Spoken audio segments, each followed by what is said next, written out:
አንተ ቤት እኔ አንተ ፊት የምቆም ሰው አይደለሁ።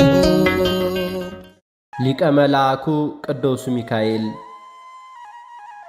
በስመ አብ ወወልድ ወመንፈስ ቅዱስ አሐዱ አምላክ አሜን። አንድ አምላክ በሚሆን በአብ በወልድ በመንፈስ ቅዱስ ስም እናምናለን። ዛሬም ዘወትርም ለዘላለሙ አሜን። መላእክት ቁጥራቸው እጅግ ብዙ ቢሆንም በ99 ነገድ የተከፈሉና አለቆችም ያሏቸው ናቸው። የለዚህም ሁሉ መላእክት አለቃ የሆነው ቅዱስ ሚካኤል ነው። በትሕትናው ልዕልናን ያገኘው ቅዱስ ሚካኤል በእግዚአብሔር ዘንድ በተሰጠው ክብር ከማንኛውም መልአክ የበለጠ መሆኑን መጽሐፍ ቅዱስ በግልጽ አስቀምጦታል። ሚካኤል ማለት ከመ እግዚአብሔር እንደ እግዚአብሔር ያለ ማን ነው ማለት ነው። ይህም የእግዚአብሔርን ገናንነትና እርሱን የሚመስል አምላክ እንደሌለ የሚያመለክት ነው። እንደ እግዚአብሔር ያለ ቅዱስ፣ ንጹሕ፣ ሩህሩህ፣ ኃይለ ረቂቅ ማን ነው ቢባል መልሱ ምንም የለም ነው። ቅዱስ ሚካኤል የስሙ ዘርፍ ሆኖ የሚጨመሩ መጠሪያ ስሞችም አሉት። እለዚህም ከእግዚአብሔር ዘንድ የተሰጠውን የባለሟልነት ክብር የሚገልጹ ናቸው። ይኸውም መልአከ ኃይል፣ መጋቤ ብሉይ፣ መልአከ ምክር ተብለው ይጠራሉ። መልአከ ኃይል የተባለው እግዚአብሔር በእርሱ አማካኝነት ታላላቅ ሥራዎችን በመሥራት ኃይሉን ስለገለጸበት ሲሆን ዲያብሎስን ከነ ሰራዊቱ ስላሸነፈ ነው። እንዲሁም መጋቤ ብሉይ የተባለበት ምክንያት ደግሞ በብሉይ ኪዳን ውስጥ ከእግዚአብሔር እየተላከ ብዙ ታላላቅ ሥራዎችን የሠራ በመሆኑ ነው። መልአከ ምክር ወይንም የእግዚአብሔር የምክሩ አበጋዝ የተባለበት ምክንያት ደግሞ እግዚአብሔርን በምክር ይረዳዋል ለማለት ሳይሆን እግዚአብሔር የሚሠራውን ሥራ ለወዳጁ ለቅዱስ ሚካኤል ይገልጽለታል፣ በእርሱ አማካኝነትም ይሠራል። ሊቀ መላኩ ቅዱስ ሚካኤል በዚህ ሁሉ ልዕልናና ትሕትናን ደርቦ የያዘ በጸሎት ተማጽኖ በተራዳይነት አምኖ ለሚለምነው ሁሉ ፈጥኖ በመድረስ ከሰራዊቱ አጋንንት ተንኰል የሚያድን መልአክ ነው።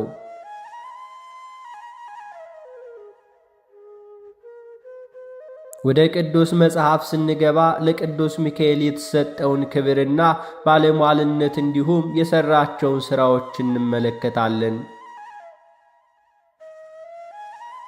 በመጀመሪያም ኢያሱ እንዲህ ይላል። እንዲሁም ሆነ ኢያሱ በኢያሪኮ አጠገብ ሳለ ዓይኑን አንስቶ ተመለከተ። እነሆም የተመዘዘ ሰይፍ በእጁ የያዘ ሰው በፊቱ ቆሞ ነበር። ኢያሱም ወደ እርሱ ቀርቦ ከእኛ ወገን ወይንስ ከጠላት ወገን ነህ አለው። እርሱም አይደለሁም፣ እኔ የእግዚአብሔር ሰራዊት አለቃ ሁኜ አሁን መጥቻለሁ አለ። ኢያሱም ወደ ምድር በግንባሩ ተደፍቶ ሰገደ። ጌታዬ ለባሪያው የሚነግረው ምንድን ነው አለው። የእግዚአብሔርም ሰራዊት አለቃ ኢያሱን አንተ የቆምክበት ስፍራ የተቀደሰ ነውና ጫማህን ከእግርህ አውልቅ አለው። ኢያሱም እንዲሁ አደረገ ይላል።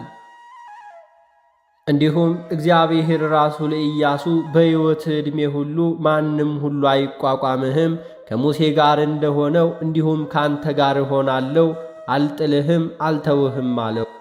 ይህንንም በማለት ምን ያክል ኢያሱን እንዳከበረው እንረዳለን።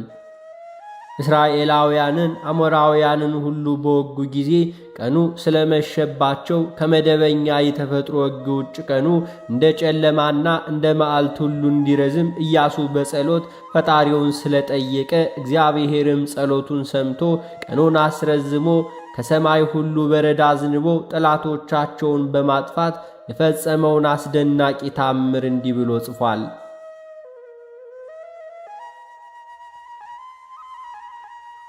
ፀሐይም በሰማይ መካከል ዘገየ፣ አንድ ቀንም ሙሉ ያህል ለመግባት አልቸኰለም። እግዚአብሔር አምላክ ለእስራኤል ይዋጋ ነበርና እግዚአብሔር የሰውን ቃል ልመና የሰማበት እንደዚህ ያለ ቀን ከዚህ በፊት ከዚህም በኋላ አልነበረም በማለት ኢያሱ ገልጾታል። በጠቅላላው ከኢያሪኮ ጀምሮ ታላላቅ የአሕዛብ ምሽጎችን አፍርሶ አሕዛብን አጥፍቶ እግዚአብሔር ለአብርሃም፣ ለይስሐቅ፣ ለያዕቆብ የማለላቸው የተስፋይቱን ምድር ለልጆቻቸው ያወረሰ ኢያሱ ነው።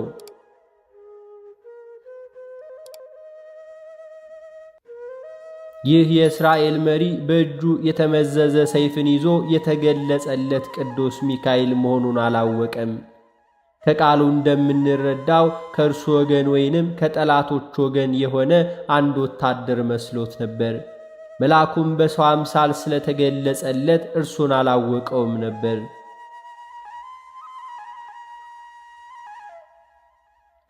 ያነጋገረውም ያለ ፍርሃት፣ ያለ ጭንቀት፣ ያለ ድንጋጤ ወታደሮቹንም ሁሉ እንደሚያነጋግር ዘና ብሎም ነው። ሆኖም ግን ከቅዱስ ከመልአኩ ሚካኤል የተሰጠው መልስ ታላቅ መሪና ነቢይ የሆነውን የኢያሱን አስተሳሰብ ለወጠ።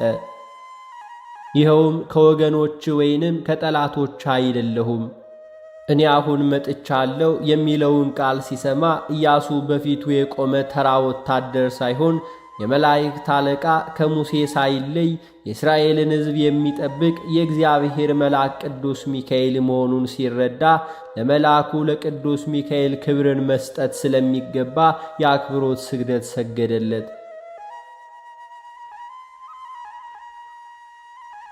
ጌታዬ ለባሪያው የሚነግረው ምንድን ነው? ይህንም በማለት በትሕትና ጠየቀው። ጌታዬ አንተ ቅዱስ ሚካኤል ለኔ የባሪያህ ለኢያሱ የምትነግረኝ ምንድን ነው? ይህን ማለቱ የእግዚአብሔርን ክብር ለፍጡር መስጠቱ አይደለም። መላእክት ጌቶች ይባላሉ፣ ጌትነታቸውም የጸጋ ጌትነት ነውና።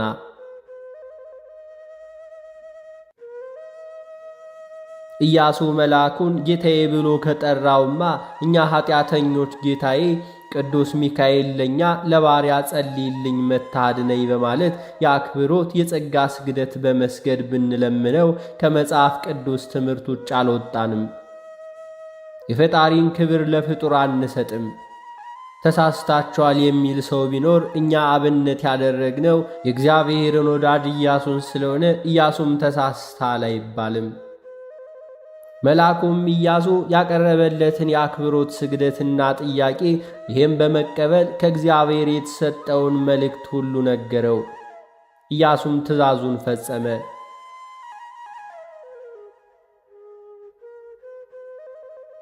እግዚአብሔር አምላክ የሰራዊት ጌታ ተብሎ ይጠራል። ይህም ማለት መላእክትን ፈጥሮ የሚገዛቸው፣ የሚያዛቸው፣ የሚቀድሳቸው ማለት ነው። የእግዚአብሔር ሰራዊት አለቃ የሚለው ከፈጣሪ በታች በመላእክት ላይ በፈጣሪ የተሾመ ማለት ነው። መላእክት አለቃቸውን ያከብራሉ፣ ለእርሱም ይታዘዛሉ። ቅዱስ ሚካኤል የመላእክት ሁሉ አለቃ ስለሆነ ከትእዛዙ ሁሉ አይወጡም። ሰራዊተ መላእክት የሚያከብሩትና የሚታዘዙለት የመላእክት አለቃ ቅዱስ ሚካኤል እኛም እንደ ኢያሱ እናከብረዋለን፣ እንታዘዘዋለን። መላእክትን ማክበርና መታዘዝ እንደሚገባ እግዚአብሔር አምላክ እንዲህ ይላል። በመንገድ ይጠብቅ ዘንድ ወዳዘጋጀሁትም ስፍራ ያገባ ዘንድ እነሆ እኔ መላእክት በፊትህ እሰዳለሁ። በፊቱም ተጠንቀቅ፣ ቃሉንም አድምጥ። ስሜም በእርሱ ላይ ስለሆነ ኀጢአትን ብትሰሩ ይቅር አይልምና አታስመረሩት። አንተ ግን ቃሉን ብትሰማ ይህንን ሁሉ ያልሁህን ብታደርግ ጠላቶችን እጣላቸዋለሁ፣ የሚያስጨንቁህንም አስጨንቃቸዋለሁ። መልአኬ በፊት ይሄዳልና በማለት ለሙሴ ተናግሯል። ይህ ቃል ለአንድ ጊዜ ብቻ ለሙሴና ለሕዝቡ ተናግሮ ያበቃ ሳይሆን እስከ ዛሬና ወደፊትም የሚቀጥል ነው። ሊቀ መልአኩ ቅዱስ ሚካኤል ያን ጊዜ ሕዝበ እስራኤልን ፊት ለፊት እየመራ ጠላቶቻቸውን አሕዛብን አጥፍቶ ምድረ ርስትን ምድራዊት ኢየሩሳሌምን እንዳወረሳቸው ዛሬም ይኸው መልአክ ቅዱስ ሚካኤል እስራኤል ዘነፍስ የተባለውን ሕዝበ ክርስቲያን ፊት ፊት እየመራ ጠላቶቻቸውን ሁሉ ሰራዊት አጋንንትን እያጠፋ ምድረ ርስት ወደ ተባለችው ሰማየ ሰማያት ያገባናል።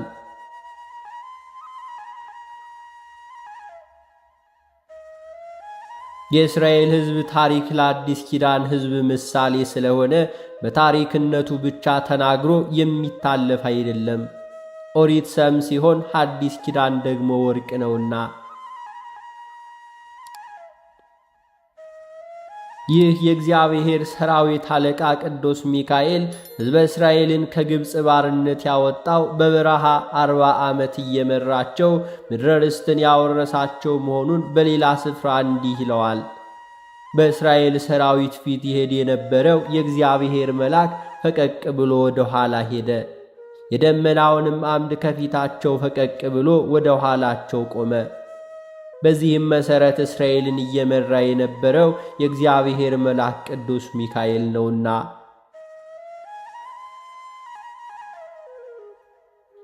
እንዲሁም በኮሬብ ተራራ እግዚአብሔር ለሙሴ ሐመልማል ከነበልባል ተዋህዶ በተገናኘበት ጊዜ መልአኩ ቅዱስ ሚካኤል አልተለየውም ነበር።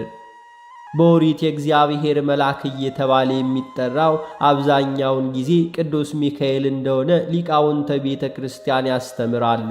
በድርሳነ ሚካኤልም ተጽፎ እናገኛለን። የእግዚአብሔር መልአክ ቅዱስ ሚካኤል እግዚአብሔርን በሚፈሩ ሰዎች ዙሪያ ይሰፍራል፣ ያድናቸውማል። የእግዚአብሔር መልአክ ቅዱስ ሚካኤል መጣ፣ ከአሞራውያን ሰፈር 185 ሺዎቹን ገደለ። ይህም በማለት ቅዱስ ሚካኤል ሕዝቅያስን እንዴት ሁሉ እንዳዳነው ተገልጿል። በአጠቃላይ ሊቀ መልአኩ ቅዱስ ሚካኤል ያልረዳው ቅዱስ የለም ሲባል ማጋነን አይሆንም።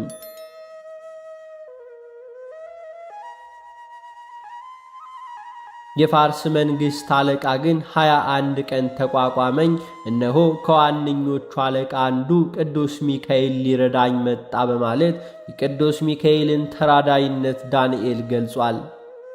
በዚሁ በትንቢተ ዳንኤል ላይ እንደምንመለከተው በዚህም ዘመን ስለ ሕዝብ ልጆች የሚቆመው ታላቅ አለቃ ሚካኤል ይነሳል በማለት የእርሱን ታላቅነት ለሰው ልጆች ሁሉ በአማላጅነቱና በተራዳይነቱ የሚቆም እንደሆነ በማያሻማ ቃል ገልጾታል።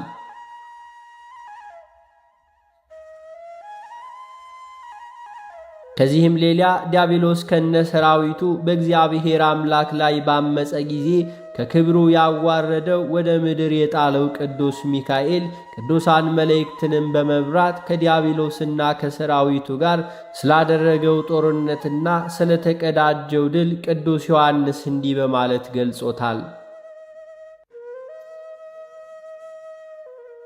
እነሆ በሰማይ ሰልፍ ሆነ፣ ሚካኤልና መላእክቱ ዘንዶውን ተዋጉ።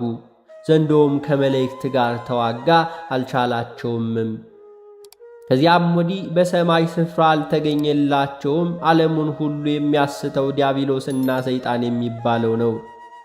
ታላቁ ዘንዶ እርሱ የቀድሞው እባብ ወደ ምድር ተጣለ፣ መላእክቱም ከእርሱ ጋር ተጣሉ። ዛሬም ቅዱስ ሚካኤል ሰዳዲ አጋንንትን የሚያሳድድ በመሆኑ ከሰይጣንና ከሰራዊቱ መከራ እንዲያድናቸው በጸሎት ለሚለምኑ በቃል ኪዳኑ ለሚማጸኑ ሁሉ ፈጥኖ እየደረሰ ይታደጋቸዋል። እንዲሁም በዙሪያቸው እያከተመ አጥር ቅጥሩን ይጠብቃቸዋል፣ ከክፉ ነገር ሁሉ ያድናቸዋል። በመልእክተ ይሁዳ የመላእክት አለቃ ሚካኤል ግን ከዲያብሎስ ጋር በተከራከረ ጊዜ ስለ ሙሴ ሥጋ ሲነጋገር ጌታ ይገሥጽህ አለው። የስድብን ፍርድ ሊናገር አልደፈረም። ይህም በማለት ቅዱስ ሚካኤል ዲያብሎስን እንኳን እግዚአብሔር ይፍረድብህ ከማለት በቀር ሌላ ቃል አለመናገሩ ታጋሽነቱን ያሳያል።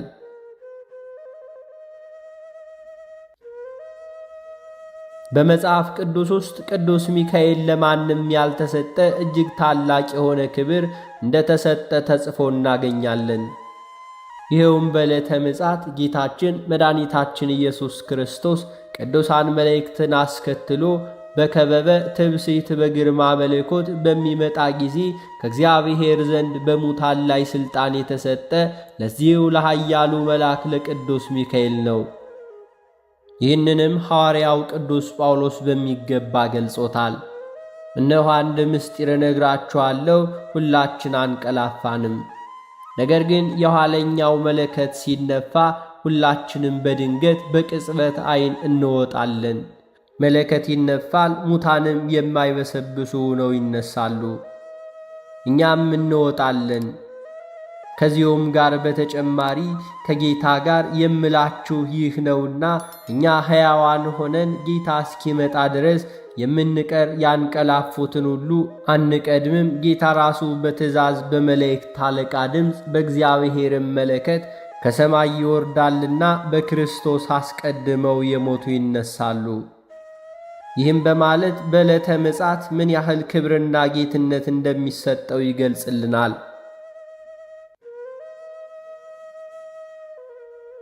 እንዲሁም የቤተ ክርስቲያን አባቶቻችን በየወሩ በ12 መታሰቢያውን እናደርግ ዘንድ አዘውናል። ይህንንም ያልቻለ በዓመት 4 በአበይት በዓላት ሁሉ ቀዝቃዛ ጽዋን ውሃን ጀምሮ የተቻለውን መዘከር ይገባል።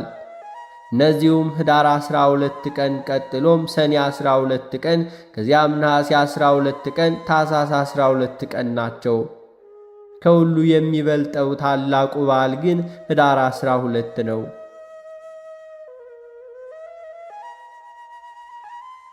በዚህም ዕለት እግዚአብሔር በሰማይ ካሉ ሁሉ ላይ በላይ አድርጎ ሾመው።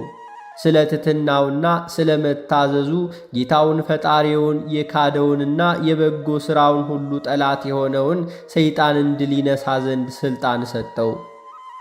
በዚህም ዕለት እንዲሁ ከላይ እንደተገለጸው ሊቀ መልአኩ ቅዱስ ሚካኤል በታላቅ ክብር ሆኖ በንጉሥ ጩፍራ አምሳል ለነዌ ልጅ ለኢያሱ የታየበት ዕለት ነውና። በቅዳሴያችን ተውቦ ምሕረት ለሚካኤል ለሚካኤል ይቅርታ ይቅርታ ርኅራኄ ተሰጠው ይላል። ነቢዩ ሄኖክ ምሕረት ለሚካኤል መሰጠቱን ገልጾታልና ትሕትናውንና ታዛዥነቱን አስረድቷል። የሰማያውያን ሰራዊት አለቃ ለሰው ሁሉ የሚራራና ስለ ሰው ልጆችም ሳያቋርጥ ወደ ፈጣሪው የሚለምን ሩህሩህና ትሑት የሆነው ኃያሉ ቅዱስ ሚካኤል የሠራውን ሥራ የክብሩን ገናንነት ተናግረን ለመጨረስ ስለማይቻልን በዚሁ እናበቃለን። ጸሎቱና በረከቱ ተራዳይነቱ ሀገራችንና ሕዝባችንን ይጠብቅ ለዘላለም አሜን። ወስብሐት ለእግዚአብሔር ወለወላዲቱ ድንግል ወለመስቀሉ ክቡር። ይቆየን። አነሳስቶ ላስጀመረን አስጀምሮ ላስጨረሰን ለልዑል እግዚአብሔር ክብር ምስጋና ይገባል ለዘላለሙ አሜን።